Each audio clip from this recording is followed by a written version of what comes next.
Everyone, कैसे हैं आप सब। उम्मीद करती हूँ आप लोग अच्छे होंगे। जैसा कि आप लोग स्क्रीन पे देख पा रहे हैं, हम लोग गुलिस्तान अदब पढ़ने जा रहे हैं। ये हमारी क्लास नंबर 8 है। इसमें हम 12वीं क्लास की जो किताब है उसकी फहरिस्त डिस्कस करेंगे। ठीक है, ये आपकी उर्दू ए है। और जैसा कि मैंने पिछली वीडियो में भी आपसे कहा था कि उर्दू ई से सबसे ज़्यादा सवालात पूछे जा रहे हैं, तो आपको ये ख्याल रखना है। बस बहुत ईजी सा पेपर है। देखिए, कुछ चीज़ें तो आपके इक़्तिबास में हो जाएंगी। ठीक है, अब मेन मसला ये होता है कि उर्दू बच्चे जब लेते हैं ना, तो उसका मेन पर्पज़ यही है कि आपके ग्रेड अच्छे हो जाएं, है ना।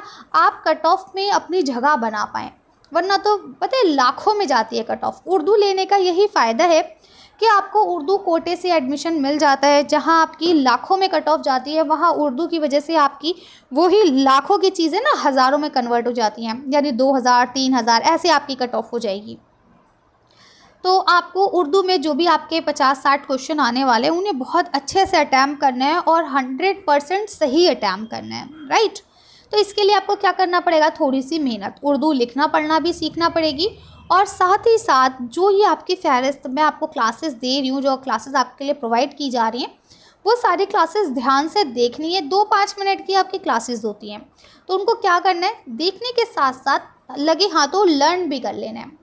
अगर आप लगे हाथों लर्न कर लेंगे तो उससे फ़ायदा क्या रहेगा कि आपके ऊपर बर्डन नहीं बनेगा। ठीक है, कल परसों से इंशाल्लाह मैं आपको हिंदी की क्लासेस भी दे दूँगी। हिंदी और इंग्लिश भी बहुत ईजी है। ठीक है, वो भी आप वहाँ से पढ़ सकते हैं। उनके भी जो भी क्वेश्चंस हैं, प्रीवियस ईयर क्वेश्चन पेपर हैं, या जो भी टॉपिक्स आपके आ सकते हैं, वो सारी चीज़ें हम डिस्कस करेंगे। ठीक है, चलिए अब हम यहाँ शुरू करते हैं। तो देखिए, सबसे पहले क्या है, मकतूब निगारिए। मकतूब कहते हैं ख़त लिखने को। ठीक है, तो मिर्ज़ा गालिब ने बहुत सारे ख़त लिखे हैं। 2 उनके मजमूए हैं खतूत के, एक है ऊदी हिंदी, एक है उर्दू मौला। ठीक है, उसी में ही इन्होंने सबके नाम ये ख़त लिखे हैं। हालात ज़िंदगी बयान की है, दिल्ली के क्या हालात थे 1857 में, वो सारी चीज़ें उसमें उन्होंने बयान की हैं। एहतिशाम हुसैन साहब ने ये तनकीदी मजमून किया है खूजी एक मुताला पे। ठीक है, खुर्शीदुल इस्लाम ने भी उमराव जान अदा पे भी तनकीदी मजमून लिखा है। असल में उमराव जान अदा किसने लिखी है, मिर्ज़ा हादी रुस्वा ने। तो ये सब चीज़ें आपको मालूम होना चाहिए। मुख्तसर अफसाने कल हमने कुछ और पढ़े थे, जैसे अख्तरुल ईमान का असमत चुगताई का हमने पढ़ा था। आज देखिए बलवंत सिंह का पढ़ेंगे लम्हे, क़ुर्रतुल ऐन हैदर का है फोटोग्राफ़र, इसके बाद सुरेंद्र प्रकाश का है बज्जू का, इकबाल मजीद का है सुकून की नींद, शफ़ी जावेद का है मैं और वो।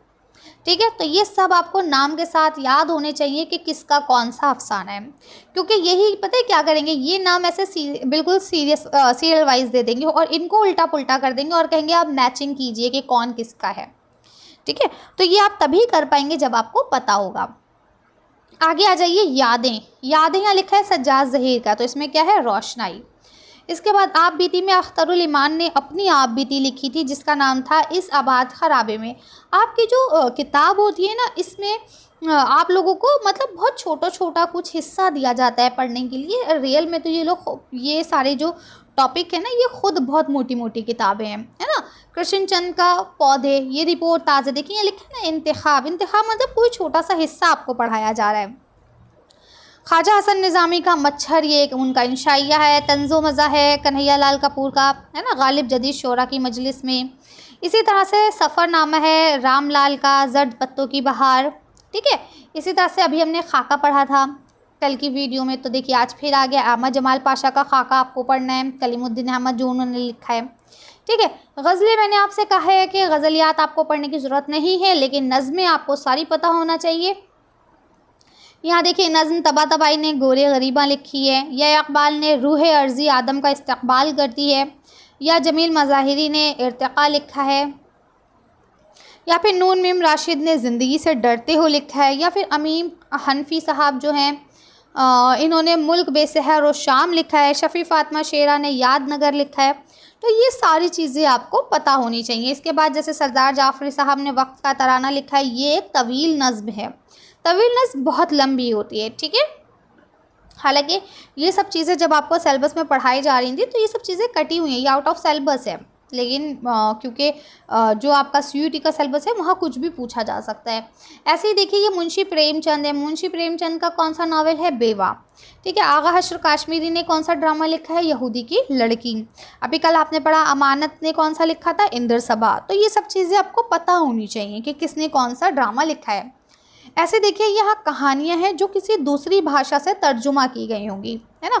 हो सकता है इंग्लिश से की गई हों, हो सकता है हिंदी से की गई हों, या हो सकता है कोई दूसरी ज़बान से की गई हो। जैसे यहाँ देखिए चेखोव साहब ने क्लर्क की मौत रूसी ज़बान से तर्जुमा किया है, ठीक है। अब यहाँ पे आपके विक्रम जो मोहम्मद बशीर हैं, इन्होंने जन्मदिन किया है मलयालम ज़बान से, ठीक है।